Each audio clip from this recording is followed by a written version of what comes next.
Hey, money healers. I am so pleased to share that I'm joined today by the godmother of financial therapy herself, Bari Tessler. Bari has been shaping the field of financial therapy for over 2 decades, and she brings a somatic-based methodology that she came up with as the cornerstone of financial wellness. Her best-selling books are The Art of Money and The Art of Money Workbook. She brings her signature blend of gentleness, depth, and a love of dark chocolate. This was a special conversation that I felt really lucky to book right before Bari steps into a well-deserved sabbatical from teaching. And she's got a new chapter brewing up, and you'll have to see what she hints at in this episode. We also talk about our early days of money shame, why therapists must unpack their money stories to do better therapy, and what does the Enneagram have to do with your money habits? And just a reminder that the Money Healing Club podcast is for information and educational purposes only. For help with your particular situation, please seek help from a mental health, legal, tax, or finance professional. If you'd like to continue this healing work with me off the podcast, come on over to moneyhealingclub.com and you can see our membership, challenges, one-on-one work, and courses to help you on your money healing journey. So let's talk about all the things we don't usually talk about with a woman who invented this way of working, Bari Tessler. All right, I just want to welcome the magnificent Bari Tessler to the Money Healing Club podcast. Welcome here, Bari. Thank you for being here. Thank you so much for having me, Rachel. Very happy to be here. And you're right up the road. We are both, we're two Colorado gals. I forget that. Okay, tell me exactly where you are again, so I just can. Yeah, I'm in picture Denver. it. I'm in Denver, Okay. and you're in Boulder. Are you? You're still in Boulder, right? Yes. And we had a kind of it was a life-changing conversation for me, actually, at the book launch of your second book up at the, what bookstore was it in Boulder? Boulder Bookstore. Boulder Bookstore, that's right. We saw you, and I brought my other financial therapy buddy, and you dropped some wisdom on me, and I left like, I had maybe been doing financial therapy for like a year or so, and I was like, she's my girl. This is my thing. Like, I felt so emboldened. So I just want to thank you for that. Thank you for reminding me of that. I had forgotten that. Okay. Yeah, Very good. no problem. Great. So Great. I want to start. Let's see. I mean, you and I kind of have a shared approach to this work in a lot of ways. You know, coming from a deeply therapy background and a place that not only, you know, are we trained, like our training does not include money. I mean, for me, I was sort of actively trained not to talk about money, or that, oh, if you're a therapist, you're not going to make money. We don't get into this for the money. And really feeling like that's just really deeply unfair. And also, some of us have those skills, and why isn't that a niche that, you know, we can bring in? Also, it's incredibly healing work for most clients. We are all dealing with money on the daily. And I'm wondering if there are like themes for you that you've noticed in your many years in this work that still comes up, like client themes that kind of recur again and again that like speak to like some bigger experiences. Do you know what I mean?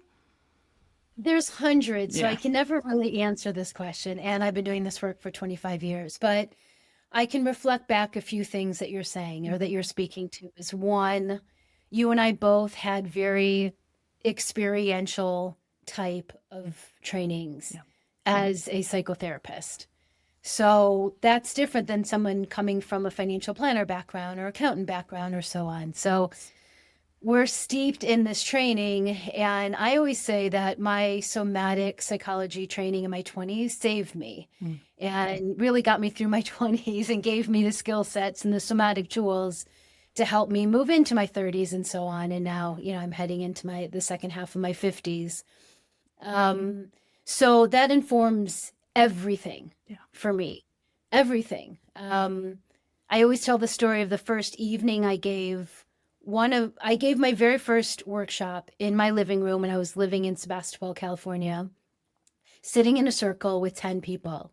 And the very first evening, this was in 2001, I said, okay, everyone, we're going to talk about money stories and, you know, family money stories and family money dynamics, and just everyone shut down. It was like deer in the headlights, everyone shut down. And I realized that very first evening, what am I doing? I just spent a decade training as a somatic therapist. How am I not bringing the body check in and checking in with our bodies and slowing down and noticing, just taking a few moments to let all of us just notice what's happening, on a physical, emotional sensation level. And then we can start talking about family money stories, right? And the very next week, I brought in the body check in, one of my very first. So I'm kind of going on a little detour, but come back. My training was maybe different timing than yours. It was in the 90s. So this was 1994 to 1998. There was zero discussions around money. Zero. Not even, it was, and we talked about every single topic under the sun, beyond the sun. We really covered everything. It was so shocking to me that it was missing. And then we were supposed to start a private practice and and be able to talk about money and pricing with our clients or run a savvy, successful practice and do the bookkeeping, let alone what are our own money triggers and bias and on and on and on. So, it was so, and I was also taught, like you, we weren't supposed to talk about money and we weren't supposed to want money and strive for money. Right. So we were supposed to just do our good work in the world and somehow be compensated, as though we all lived on an ashram, and then like a socialist ashram and everyone shared everything, right? And so I'll pause here, but yes, that was all left out. So as therapists, many of us have to grapple with things like, hey, I want to create a good livelihood. That means making a good living, being able to, for me, the impetus, like I wanted to be able to buy really good dark chocolate, show up at potlucks, have a basket full of dark chocolate. I wanted to be able to, get some self-care and get a massage. And I could not do any of that on the low salary that I was receiving when I was working internships and even post master's degree. I was still making such a low salary. So I wanted to break out of the traditional psychotherapy world. I never wanted a traditional psychotherapy practice, although the internet didn't exist at the time. So I had no idea that it was even possible to teach online and teach groups and large groups and any of that. I just knew that I want to create a good livelihood. I love this work. I love supporting people. I've been given all of these great somatic psychology tools and yet zero tools on how to run a business, let alone what even is my own money story, what is my own money emotion. So just had to discover that all on my own. And it's still not being introduced in masters in psychology programs, as we know. Although my first book, The Art of Money, A Life-Changing Guide to Financial Happiness. Thank you all. You guys, I've got the book right here, and it's just dog-eared. I got little sticky notes sticking out of it. I mean, this is the one, y'all. The Art of Money by Bari Tessler and The Art of Money workbook as a follow-up. So just little plug there. Thank you. Yeah. Thank you. Thank you. My first book is being used as a textbook at a class at Naropa on personal finance. So, I wanted to be in all of the undergrad and master's psychology programs, social work, counseling programs, and we'll slowly get on that. But it's happening, and Count me in. Count me in, Bari. I mean, it is. I not only think it's so important to add, I actually think it's ethically negligent not to. I think it's damaging to not have therapists understand their own money work in order to meet their clients where they are. I mean, I'll say, well, my program was 20 years or so after yours, and it was very steeped in social justice, and we definitely looked at poverty and class stuff, but it was A, macro, and B, just laden with guilt. Where, yes, I can understand a lot more about, the systemic issues of poverty and all that, and that's really important to know. But then there wasn't a lot of, how do I actually sit in a therapeutic room with a client who is experiencing poverty, and I remember, the guilt, like I took off my wedding ring in my internship because of, oh, we have to be so aware of the power differentials. All that's so important. But like that could have actually been a really important part of my case consult was to unpack my privilege. Because I mean, we unpacked our privilege, right? But then I feel like the end result when it came to money and class and stuff like that, like I never got resolved with it because we didn't do this extra layer of work that you have really developed of like the body check-in of, hey, this isn't like a null sum game. I can do good work and make an impact and help people and make money. Like it's not one or the other. And It's not one or the other, yeah, and that's where we've kind of gone. Now we've yeah, gone extremely to the other side of we're just doing macro work. yeah, And, where there's systemic equality, and that work is so important, but it can't leave out the deeply personal money story yeah, work and how we're going to work there and what can we control in this moment. So, yeah, I have a whole section in my year-long, when it was a year-long program, mm-hmm. it was a year-long program for years. And then I moved to more 3 months because I could feel, well, it was really my husband who said, people are overwhelmed. What's happening in the world everywhere is just so incredibly challenging. And what's happening personally for people is so challenging. No one can handle a year-long commitment or program anymore. Let's go to 3 months. So we did that last fall, and that was Mm-hmm. a great, great, great, great change and move. In that library, there's all this macro content because it's not my specialty. So I go to people who specialize Yeah, in there's so many incredible interviews on there. Like, what's social justice investing? Okay, well, I'm going to go to the founder, Rachel Robichodi, on that. yeah, I mean, and on and on. There's so many excellent interviews in there, or articles, or resources. So I have that. And yet, my specialty is really the individual, the couple, the family, and our relationship to our work and contribution in the world. And that takes us pretty far because yeah, that takes us out to our communities, right? mm-hmm. And so, but I think micro and macro work needs to be done Yeah, together. So we're not just left with, okay, so we understand all our privilege. Well, there's also, it's an intersection of all our privilege yeah, and where there's oppression and where there's been challenges. And many of us have both. And yes, we may be on more of one end of the spectrum than the other, but it's not mm-hmm. just one side or the other. It's multi-layers, it's intersectional. And we need to be bringing, you know, deep, deep, deep compassion Mm-hmm. and gentleness to this entire area. So it's not going to help my wealthy clients if they're just steeped in the guilt Yeah, and can't move that in any way and are walking around, I have, you don't, and then are stuck there. yeah, We can take that so much further. yeah, It's, guess what? Being born into a wealthy family has its blessings and gifts, and it also has its big challenges and its responsibility as well. it sure does. Right? It's not like, oh, you come from money, you have no other issues, Yeah, you know?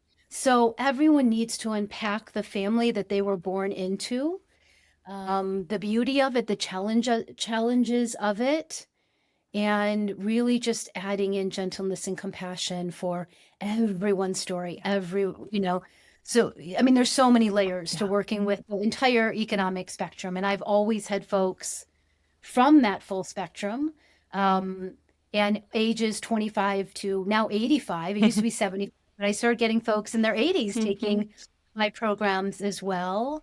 And I'll just say one more thing. One way that I've always worked with this as a business owner is that since I wanted to make a good livelihood, at some point I could have said, oh, well, then I'm just going to work with wealthy folks, right? But no, I wanted to work with a wide spectrum of ages and economic classes and backgrounds and ethnicities. And so I've always had what other people do as well, but just in my offerings, I've always had different price points. So Mm-hmm. I've had my free stuff, I've had my lower price, I've had middle price programs, and then I've had my high end, which is my private sessions. Those have always been my priciest, my private time. But I have so much free stuff, and just You so, do. so people could come in wherever they were at and get support. So there was a spectrum of services And that's been one of the ways that I've worked with this. Just one little piece, Mhm. just a little piece of this. And it's been inspiring to me, and that's also what I strive. At first I was like, oh, I need to have a clear single program because that's what I was told. But I'm really unraveling that as well. I mean, granted, it is more work, but there's such variety of where people are coming at, what their bandwidth is, what their, cash flow realities are, and what is so wonderful about this day and age is we actually can offer quite a bit of things. So Yes. I just appreciate all that you have offered. And I too have felt this shift, even just in the last few years, of kind of a bandwidth shift that everyone has in terms of commitment. I mean, I'm even going from 12 weeks to 8 weeks. Okay. Or even 12 weeks is feeling like a lot, and we have to keep our finger on that pulse. And I do think that's constantly shifting, or like even in the pandemic, everyone was just jumping on these online programs, and now even that's changing. And I find it very exciting. I find it like this exciting sort of, hey, we're supposed to meet people where they're at. Okay, where are y'all at? I just did like a big community survey, and it was really interesting to see where people are at. And I do think it's changing all the time. And I want to touch on another thing you talked about like, okay, all of these layers, from the family to your workplace to your culture and intersectionality and the economy and politics. And then we have just as much multitude inside of us. And that's also where like doing this money work is such an invitation to wholeness in a way that I keep getting floored by with my clients and myself. Like, oh, I come in because I spend too much money or whatever it is, or, I'm avoiding my bank account. Okay, a very practical seeming thing. And as we go through the layers, it's about so much more weight that we are carrying. And I think of money as sort of like a little trailhead. Now it's used in like internal family systems, like a little trailhead. Like, here's a road we could go down, and it's always a good road to go down. And I really feel like this work and the work that you have so developed this is why therapists are actually so perfectly suited to do money work, because like we Mhm. can say there's a trailhead. I have no idea where that trail is going to go. Yeah, let me I don't have a 10-step program, but I'm going to walk that trail with you and let's explore. And I'm okay with not really knowing where that trail is going to be. At least that's how I carry this work. I'm wondering. so in my 20s, my favorite topics were relationships, sexuality, grief, death, body, food. I think that's all of them, Right. right? And And chocolate, so, chocolate. oh, Yeah. and chocolate, always, dark chocolate, 72% Ooh, and above, me too. always. And so those were my topics, that's what I thought I would be working with folks on. And I never in a million years imagined that my topic or doorway would be money. Yeah. And yet the doorway of money leads to all of those other things, Mhm. and even more than that. But I mean, it touches on our relationships. It touches on our sense of value and worth. It touches on, how we communicate, how we don't. It touches on really challenging dynamics. I mean, it really it's a sense of self, intimacy. I mean, it's on the surface why couples get divorced, like the Yeah. number one reason. Maybe it's number two now, but of course, it's never money. It's that we don't know how to communicate Yeah. in this area. We weren't taught, or here's another piece: is that we were given an education in so many things, but no financial literacy. I got an accounting class. My son, freshman year, had a great personal finance class Oh, and came home, was talking about compound interest and some other really cool things. They didn't talk about money emotions or money no. stories, no, any of that. But he got something that I didn't get, Yeah. And so financial literacy is such a missing piece. Emotional literacy is such a missing Yes. piece. So those are so important to me, but also, it's changing. It is changing, but so sex, everyone talks about, everyone can talk about sex better than we did, right? Yeah. Death, grief, race, like all these topics. Money it's the one that's kind of on the forefront. Yeah. When I started doing this, it wasn't. But, now I get daily Google alerts for financial therapy and financial Yeah. therapists every single day, right? Yeah. So it's just something that I used to say is the last frontier for so many people. Because I work with a lot of solo women, but I work with a lot of couples as well. Mm.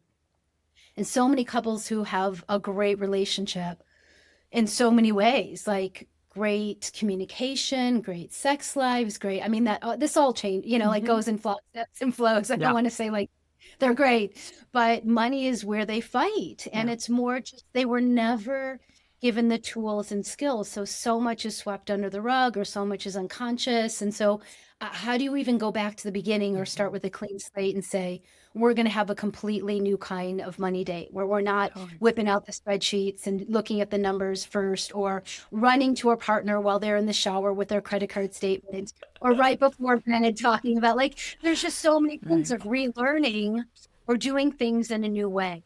You know, hey honey, is now a good time to have a money date? Or hey honey, can we have Mhm. a 5 minute money chat? Or all these things. So we have great communication about these other things, but how do we set up new containers Mm. so that we can have more loving, compassionate conversations around money Mhm. and so on? So my whole thing is like, I mean, it's not my whole thing, but I love making this as creative as possible Mhm. because money was so boring to me. And I threw out my bank statements in graduate school. Yeah. My roommates can attest to that. And I was like, well, what do you do with this? And I just did not want to deal with this area of life. So I've come up with all these tools and practices, money dates and body Mhm. check-ins, renaming your categories and to make it more meaningful, more creative, more Mhm. interesting to have a relationship with. So I'm going off on another tangent, but let's That's bring okay. it back. Where That's were okay. we? No, I would think I'm like following. I'm right along that trail with you. I'm like, yeah, I don't know. Where did we start? I don't know. No, Yeah, yeah, yeah, yeah. it's so true. Those three things are huge. That you have taught that I really take in, and I also just want to mention for our listeners, money date might be a date with your partner or who you're sharing finances with. It's also just a date with yourself. It's a date with Oh yeah. yourself and money. And I'm all about making it a sensory rich experience, a sensory positive experience, because financial trauma is real. And so when you're weekly or whatever it is, I encourage weekly, a check in with money to just catch up on that tasky stuff we all need to do. If we can make it really pleasant, it is actually trauma healing. That's trauma healing, where like the brain is Yes. now associating this thing that had been scary with like, oh, the smell of jasmine or oh, my favorite song. Like, why not? There's no reason to not make it pleasant.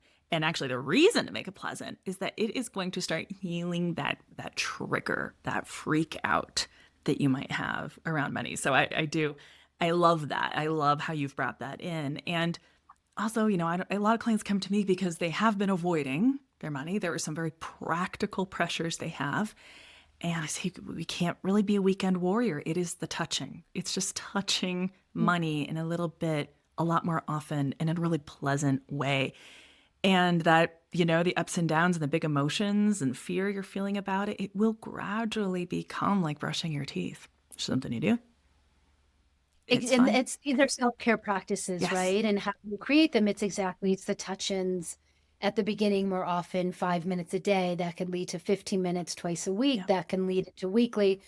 And the sensorial, is that a word? I love that. That's, and always it starts with ourselves first. So Yeah. money date is right, is just sitting down going, hey, money, what What's do you need up? from me? What's up? How are you doing? How are we doing? How are we feeling today? Let's Yeah. do a body check-in. And for me, it's always lighting the candles. It's always getting out the Um, chocolate. Always get out the lavender essential oil. And I don't like music, although a mhm, lot of people do. I mhm, like silence, but mhm, it's setting up your space mhm, for that. And it's just watching and learning. Yeah. What do you mhm. do? Like trying to pay your bills as quick as possible. What's Yeah. going on there? And yes, Yeah. but even just bringing attention and bringing all of these lovely things into your money date, and learning how to have a totally different kind of experience there. Mhm. Yes, it's is healing. It is. Is I mean, healing. and look, like even if you make more money, which is often part of the equation for folks, is they do need to make more money, that doesn't mean you're not going to have to deal with it. Like, I think it's kind of interesting, actually, the more money you make, the more you have to deal with it. And so, like, you're not going to, I don't think it's realistic to say, oh, I just need to make more money and my money problems will be solved, even though that could certainly take care of a lot of it. But we have to learn to like how we interact with this thing, this entity. I find it kind of a magical creature that all of us are going to have a lifelong relationship with it, no matter what it's doing. And it deserves to be a loving one. And that healing is so possible. It really is. And everyone has their own individual path to it. I don't know. My path is so different from anyone else's, and I've now been in this long enough to like, wow, there's just such a multitude of paths to get there. And There is. That's why the Enneagram has always been one of my favorite little side tools. So yeah. you know do you know your Enneagram type? I And do. Oh, I've actually just been reading what is the Enneagram Guide to Waking Up, a newer book. Mhm. It's excellent. There's thousands of I Enneagram know. books, but I okay, okay. thought I was a 4, but I am a 2, which I'm almost Oh, embarrassed about. why? So why there's strengths and I there's know. challenges and there's shadow and Totally. there's shame and there's, Yeah. so my mom's a two. Okay. I mean, there's like, no, and I mean, it's like you're very generous, you're very supportive of others, and, Yeah, you and just need to this watch. emotional center. Yeah, for Yeah. sure. Yeah, you just need to watch when you're starting to feel resentment or you're Yeah. feeling like I'm giving to get, Yeah. and or something's building up and you're gonna explode. But what's the sense of embarrassment around two? Like you liked four better I than did like two? 4 better. Okay, okay. So I think a lot. I mean, go Yeah, ahead, go and there's ahead. some 4 there, right? 2 and 4 have just certainly have a connection. Oh And yeah, so I think it kind yes. of makes sense. I was like pulling from both of them. I don't know. I think it's like, oh, I've been working so hard on the people pleasing. And I feel like Okay. I am a recovered people pleaser. And that's Yeah. something I have been owning. But as I was just reading last night, I was like, yeah, that's still there. There is still, and it's okay. It is a strength. It's a lot of how I've gotten by in this world. And it's actually a route to self-love. Like I have never been as like authentic as and integrated as I am today. I've like only recently been okay with people not liking me. And like, Okay. and that's such a thing, That's especially true. doing online work. We're like, you You're get it. gonna get, you're gonna hear everything. I Okay. mean, Wait, what's your one of type? my, What are you, Barry? I'm a Oh, you're four, a so four. See? I'm a four, right? There's strengths and challenges to For all of sure. it. Like I mean, Yeah. so it's really like, what were you in your 20s? And like, I Mm. was the hopeless romantic, like to a Mm-hmm. T, my Mm-hmm. 20s. But of course, as we age, one of the best things about aging and maturing is that we know ourselves better, Yeah. and what was so challenging becomes our strength. Or Yeah. it's like the people pleaser is just ever going to completely go away. That's not how things go, Yeah. but we catch it quicker, we work with it, we have so many tools, we have more Mm-hmm. understanding and acceptance and compassion for how this part of us works.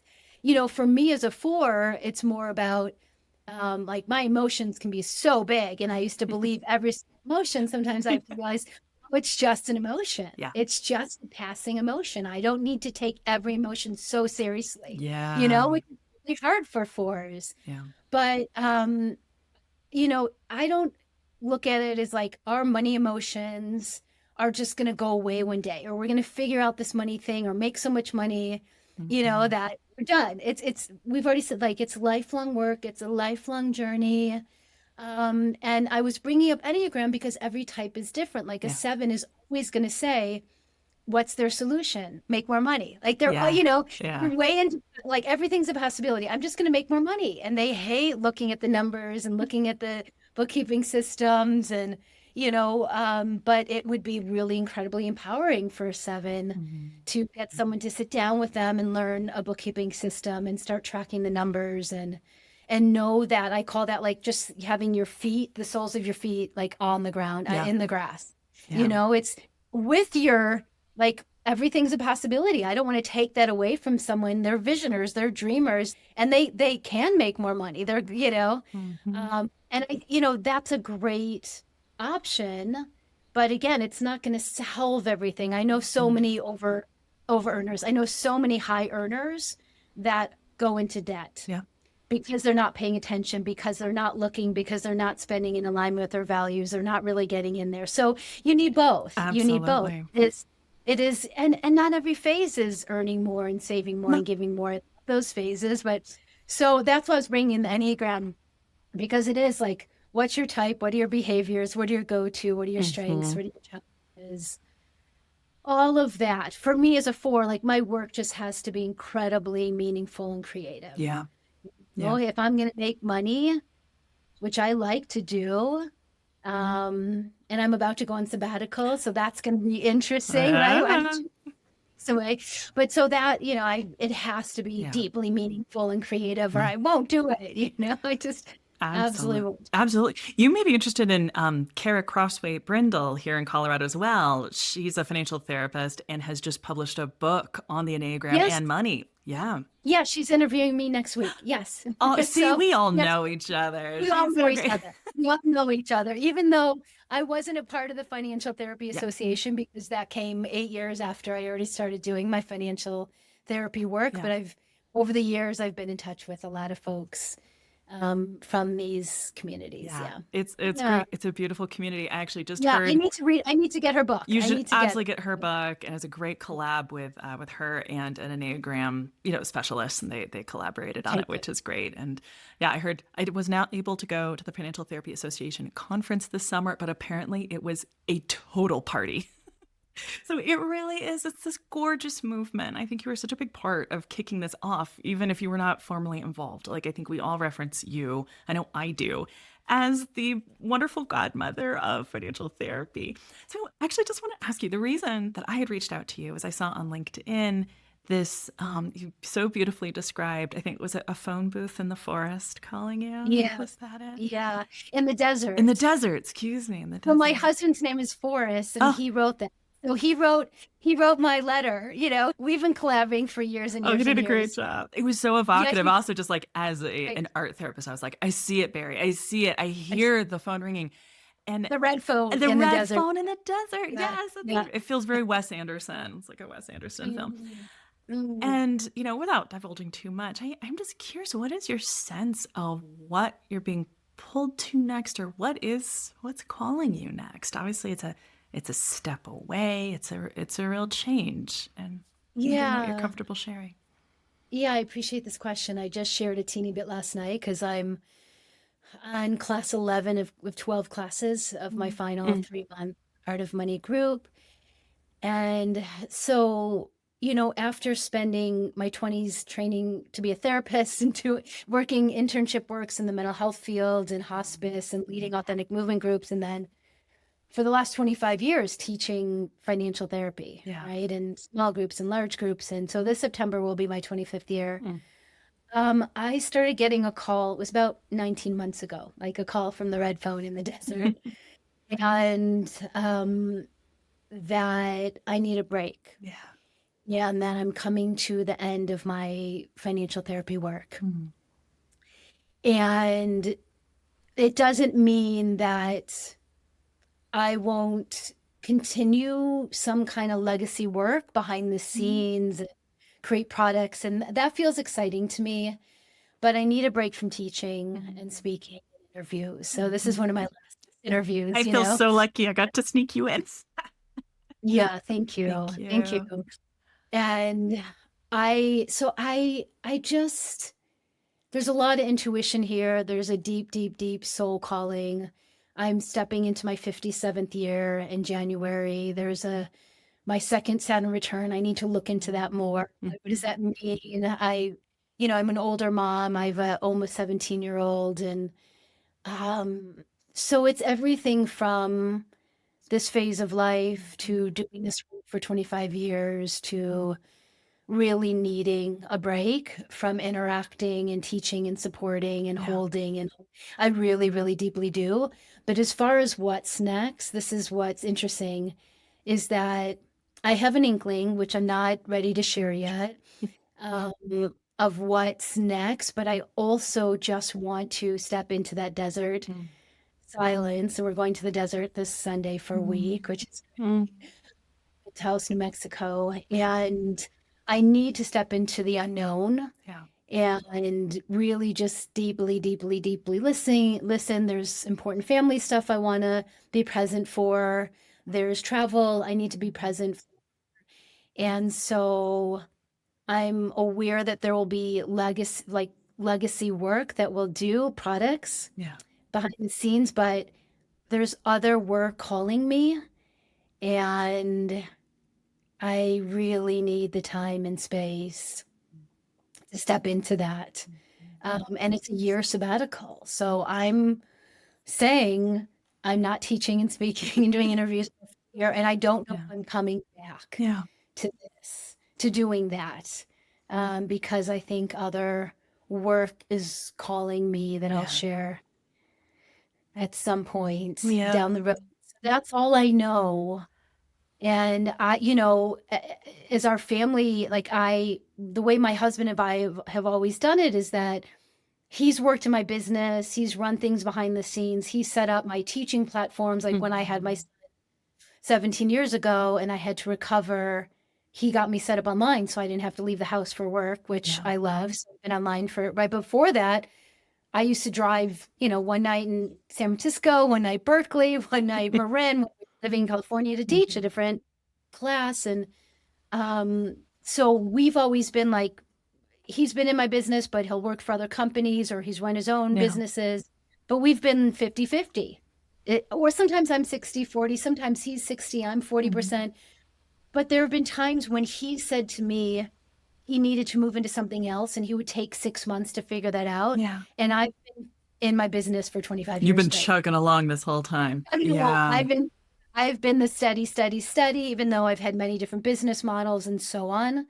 I've been steady. So when I started 19 months ago, kind of dropping the seeds that I need a sabbatical, this is, you need to listen to me. You need to hear me. And he, it was a few months ago where it was really the beginning of this year. He heard it loud. He Yeah. said, right, I'm going to step up. I'm going to Yeah. step up in my work.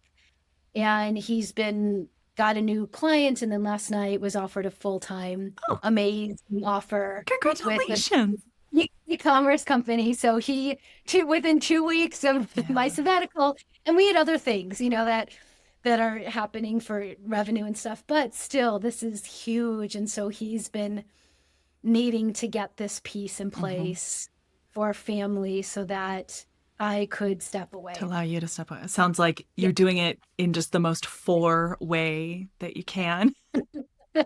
Yes, there's a lot of forness and Yeah. everything because we can't be anything else, right? Like, Barry, Yeah. I know psychically that you are going to open your own line of dark chocolate and you're going to be a chocolatier and I'm going to buy it. You're going to be the Willy Wonka of financial therapy chocolate. I know it.